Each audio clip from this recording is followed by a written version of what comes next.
अब बहुत लोग सवाल ये भी पूछते हैं, तो माँ हमारी गरीबी का क्या होगा? ठीक बात, गरीबी कहाँ से आती है? पहले ये बात सोचना चाहिए। स्वार्थ, स्वार्थ से आती है। लेकिन जब इंसान निस्वार्थी हो जाए और जब वो सामूहिकता में आ जाए, तो इस तरह का जो संगठित रूप होगा वो इस गरीबी को बिल्कुल हटा सकता है। अब आपसे क्या बताएं कि सहयोग में बीमारियां ठीक हो जाती हैं, एक पैसा नहीं देना पड़ता। कैंसर से लेके हर तरह की बीमारियां ठीक हुई। अब कल ही वहाँ आपने देखा होगा कि एक स्त्री थी, उसको दिखाई नहीं देता था। उसने आके मुझसे कहा कि माँ, मैं आपके दर्शन के लिए इतने दूर से आई हूँ और मुझे दिखाई नहीं देता। तो मैंने बस उसके सामने एक कैंडल पकड़ा और थोड़ी देर में कहती मुझे सब दिखाई देने लगे। कुछ मैंने नहीं किया, मैंने नहीं किया। उसकी कुंडलिनी जागृत हो गई और उसने यहाँ पे ऑप्टिक लोब में लाइट डाल दी और वो देखने लग गई। एक लड़की थी, गूंगी थी, बोल नहीं सकती थी, उसको ले आए मेरे पास। उसके कान में मैंने सिर्फ कृष्ण का मंत्र कहा और उस मंत्र से वो बोलने लगी। उसने उस वक्त माँ करके मुझे पुकारा और फिर वो बोलने लगी। अब ये कोई चमत्कार नहीं है मेरे लिए, कोई भी चमत्कार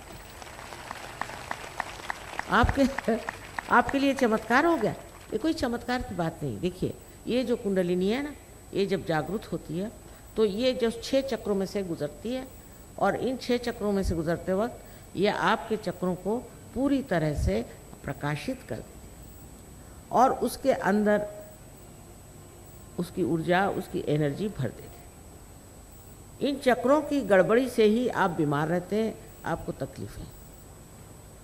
और जब ये कुंडलिनी उड़ गई तो फिर क्या कहने, फिर सभी चीज़ ठीक हो गई, सभी मामले ठीक हो जाते हैं। और इस तरह से हजारों लोग ठीक हो गए। और कोई अगर शैतानी करके आए तो नहीं ठीक होता, पता नहीं क्यों। कुंडलिनी बहुत जानती है, ये आपकी माँ है, हर एक की अलग अलग माँ है। और जैसे टेप रिकॉर्डिंग होता है उस तरह से आपके बारे में हर एक चीज़ वो जानती है। और अगर आपके अंदर नम्रता है तो कुंडलिनी चढ़ के सारे काम ठीक। कितने ही लोग सहयोग से ठीक हो गए, ये सच बात है, ये झूठ बात है। किंतु ठीक होने के लिए सहयोग में ना आई, पार होने के लिए आई, वो अच्छा है। पार होते ही आपकी बीमारियां भी ठीक हो जाए। अनेक तरह के रोग ठीक हो गए, बच्चे नहीं होते थे उनको बच्चे हो गए, बहुत से इस तरह की बीमारियां कि जिनका कोई इलाज नहीं है, ऐसी बहुत सारी बीमारियां सहयोग से ठीक हो जाए। अब अपने यहाँ ये किसानों का देश है। कितने लोगों से बताया कि भाई सहयोग से, वाइब्रेशन के पानी से अगर आप अपनी खेती करिए, आप लोग सहयोग में आ जाइए तो आपकी खेती 10 गुना बढ़ सकती। पर कोई सुनते ही नहीं। कौन से कृषि विद्यालय के लोगों ने भी इतना उस पर रिसर्च किया और खबर करी कि भाई ऐसा रिसर्च हुआ है। देखो, यहाँ तक कि ऑस्ट्रिया से एक बड़े मशहूर आए थे यहाँ पर, मिस्टर हमीद, डॉक्टर हमीद, और वो यूएनओ में पहले एडवाइसर थे। उन्होंने भी एक्सपेरिमेंट्स करके सबको समझाया, पर पता नहीं क्या बात है, किसी की खोपड़ी में जाता नहीं। जैसे कि कोई उल्टी खोपड़ी बैठी हुई है। अरे भाई, इससे खेती करो। खेती करने से देखो, आपको 10 खेत दिखाई दें और उसमें से एक हरा भरा खेत हो तो जान लीजिए यह किसी न किसी सहयोगी का। हर चीज़ में, पशुपालन में हमने देखा है, इन्होंने एक्सपेरिमेंट्स किए और बताया कि एक गाय करीबन 10 किलो तक दूध दे सकती है। बड़ी हैरानी की बात है, अपनी हिंदुस्तानी गाय। और ये जो बीज इस्तेमाल करते हैं वो भी ऐसे बीज नहीं कि जो कहीं से दुकान से खरीदे हैं या कुछ है, पर सर्वसाधारण बीज। उस बीज से इतना उपजता है, पर कोई सुनने को ही तैयार नहीं। इस भारतवर्ष में तो अब कोई न्यूज़पेपर वाले को बुलाओ तो वो उनकी दृष्टि ये कि आपके यहाँ कारपेट बिछा था, आपके यहाँ वो एक दीप जला था, अरे कुछ और उससे आगे है कि नहीं। एकदम कुछ देखते नहीं, कुछ सुनते नहीं, ना कुछ लिखते हैं, कुछ बेवकूफ़ी की बातें लिख देते हैं। उसमें कोई अर्थ नहीं, इतनी बड़ी चीज़ हम आपके सामने ले आए हैं, अरे भाई कुछ तो सुनो। नहीं, सुनने को तैयार ही नहीं हो। पता नहीं इन लोगों का दिमाग कैसा है यहाँ। उल्टे आप रशिया में देखिए कि वहाँ की सेंट पीटर्सबर्ग की जो बड़ी पुरानी, सबसे पुरानी कहते हैं वो एकेडमी है, साइंस एंड आर्ट्स। उन्होंने हमें इतना बड़ा खिताब दिया कि मैं तो हैरान हो गई। मैंने कहा साहब मैं तो कोई ग्रेजुएशन भी नहीं किया रहे, मैंने साइंस ने आर्ट्स कुछ नहीं किया। तो उन्होंने ये कहा कि जितने डिस्कवरर होते हैं जो खोज लगाते हैं वो कभी यूनिवर्सिटी भी नहीं जाते, और हमारे यहाँ सिर्फ 10 को दिया है, उसमें से आप एक है, एक आइंस्टीन है। तो मैंने कहा आइंस्टीन को दिया, मुझे भी दिया? हाँ, आप तो आइंस्टीन से भी आपने बड़ी बारी खोज कर दी। और मैं इतनी शर्म के मारे मुझे समझ नहीं आया कि ऐसा कुछ मैंने काम तो नहीं किया। ये तो हमारी पुरानी चीज़ है, हमारे देश की यही धरोहर है, यही हमारा हेरिटेज है। कहाँ से कहाँ, कितने साल, 13,000 वर्ष पहले मार्कंडेय ने लिखा संस्कृत में। तो एक बात ज़रूर है कि पहले एक गुरु एक ही शिष्य को दिया, जैसे राजा जनक ने एक नचिकेता को दिया, और यही परंपरा थी। पर 12वीं शताब्दी में ज्ञानेश्वर जी ने अपने गुरु, उनके भाई साहब, उनसे कहा कि नहीं, मुझे आप इतनी इजाज़त दे दीजिए कि मैं इसके बारे में लिखूं, इतनी मुझे इजाज़त आप दे दीजिए। और जब उन्होंने लिखा, छठी उनका जो ज्ञानेश्वरी में 6वां अध्याय है, उसमें कुंडलिनी बड़ा सुंदर वर्णन किया है, और इस कुंडलिनी के कारण ही आत्म प्रकाश को प्राप्त करते हैं, ये भी स्पष्ट रूप से लिख दिया। तो उस वक़्त जो धर्म मार्तंड थे, उन्होंने कहा ये सब बकवास है, ये निषिद्ध है, कोई पढ़ो ही नहीं, इसको जानो ही नहीं, और काट दिया। आजकल भी ऐसे बैठे हुए, कोई धर्म मार्तंड है तो कोई और तरह तरह के लोग जो कि अपने को बहुत अक्लमंद समझते हैं, और वो एकदम काट देने की वजह से वो लोप सा ही हो गया। पर तो भी एक गुरु के एक शिष्य होते। नाथपंथियों ने ये कार्य किया। अपने यहाँ 3 तरह के कार्य हुए, उसमें एक वेदों के कार्य हुआ, और उससे वेदांत, और एक भक्ति का कार्य हुआ। लेकिन जो असल कार्य था वो हुआ है नाथपंथियों ने, जिन्होंने कुंडलिनी का जागरण आदि उस पर बहुत कुछ काम किया। नानक साहब भी जानते थे, बहुत अच्छे से जानते थे। नामदेव एक दर्जी था हिंदुस्तान का। हिंदुस्तान में दर्जी की क्या ऐसी कोई बड़ी बारी तो विद्वत्ता नहीं मानी जाती, एक साधारण दर्जी, और उसकी नौकरानी भी बड़ी भारी पहुंची हुई जनाबाई। ये गए मिलने एक कुम्हार से, उसका नाम था गोरा कुम्हार। वो कुम्हार वो अपने पाँव से मिट्टी तोड़ रहा था।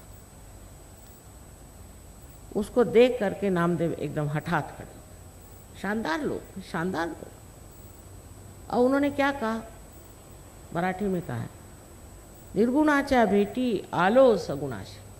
मैं तो निर्गुण को, निराकार को मिलने आया था, तो तू तो सगुण में खड़ा है। ऐसी बात कौन कह सकता है? कौन ऐसी बड़ी बात दूसरे के लिए कह सकता है? हिंदुस्तानी अगर एक दूसरों को मिले तो गाली न दे तो ही शुभ समझिए, लेकिन एक संत दूसरे संत को देख के क्या कहता है?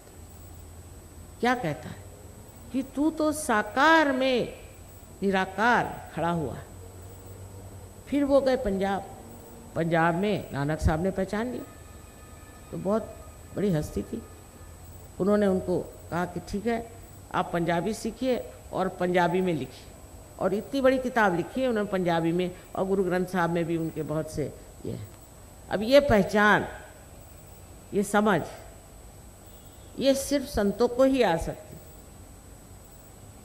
ये आँख और ये सूक्ष्म दृष्टि, ये सिर्फ संतों को आ सकती। सहज के बाद इतना परिवर्तन इंसान में हो जाता है।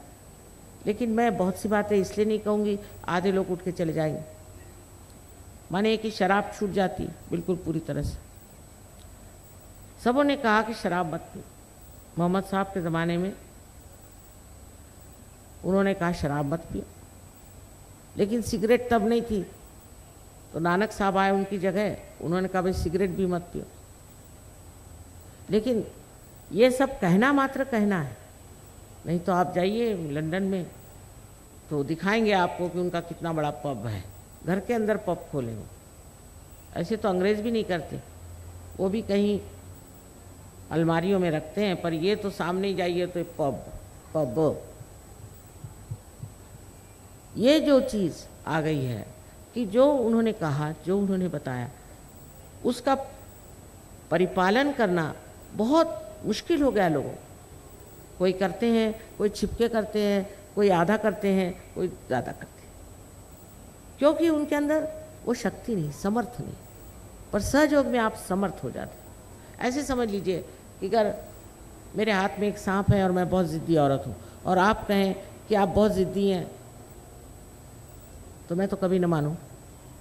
और फिर कितनी भी चापलूसी करके आप कहें कि साहब ये सांप हाथ में है, आप इसे छोड़ दीजिए, मैं कहूँगी नहीं, ये तो रस्सी, अंधेरे में बैठी हूँ ना, तो ये रस्सी है, उसी पे जिद कर रही हूँ कि ये तो रस्सी है, ये तो रस्सी है। अंत में जब सांप काटेगा तभी पता चलेगा ये सांप था। लेकिन जब ज़रा सा प्रकाश आ जाए तो फट से छोड़ देंगे,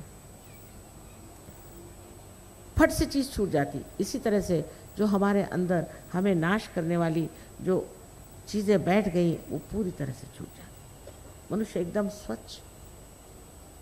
हाँ, एक बात और बताएं कि अपने शहनाई के जो बड़े मशहूर शहनाई नवाज़ हैं, आप तो जानते हो, बिस्मिल्लाह खान साहब, वो एक बार आए थे हमारे यहाँ प्रोग्राम में, तो देखने लगे, सब सहयोगी बैठे हुए हैं, तो कहले माँ इनको तो आपने खालिस कर दिया, ये तो खालिस हो गए। हाँ, मैंने कहा देखो खालिस हो। तो मैंने कहा ये क्या खालिस्तान बना रहे, मुझसे पूछते। मैंने कहा आप जाके उनसे पूछो, मुझसे क्या पूछ रहे हो, किसका खालिस्तान बना रहे हो। खालिस का मतलब है निर्मल, शुद्ध। जब आप शुद्ध हो गए, ये बात उन्होंने कही थी कि तुम शुद्ध हो जाओ। और सिखों पे तो बड़ी ही मेहनत की है। ऐसे ही मुसलमानों की बात, मुसलमानों से कहा गया था कि कियामा नाम की एक बहुत बड़ी क्रांति की व्यवस्था की गई। जब कियामा आएगा तब आपके हाथ बोलेंगे और आपके खिलाफ शहादत देंगे, साफ कहा गया। वो कहाँ गया? ईसा ने कहा है, बहुत कमाल की बात है, दाउ शैल्ट नॉट हैव अडल्ट्रस आइज। बताइए कितनी बड़ी बात। और मुझे दिखा दीजिए इन लोगों में से किसकी आंख साफ और शुद्ध और निर्मल है, मिलेंगे नहीं। वजह ये, उसमें किसी को दोष देने की बात, वजह ये है कि वो शक्ति अंदर नहीं है। जब वो शक्ति अंदर आ जाती तो आदमी निर्भय होकर के, निर्भय या निर्गुण गाता है। चारों तरफ से इस देश में आप देखिए तो न जाने कितनों ने कितना महत्वपूर्ण कार्य किया है।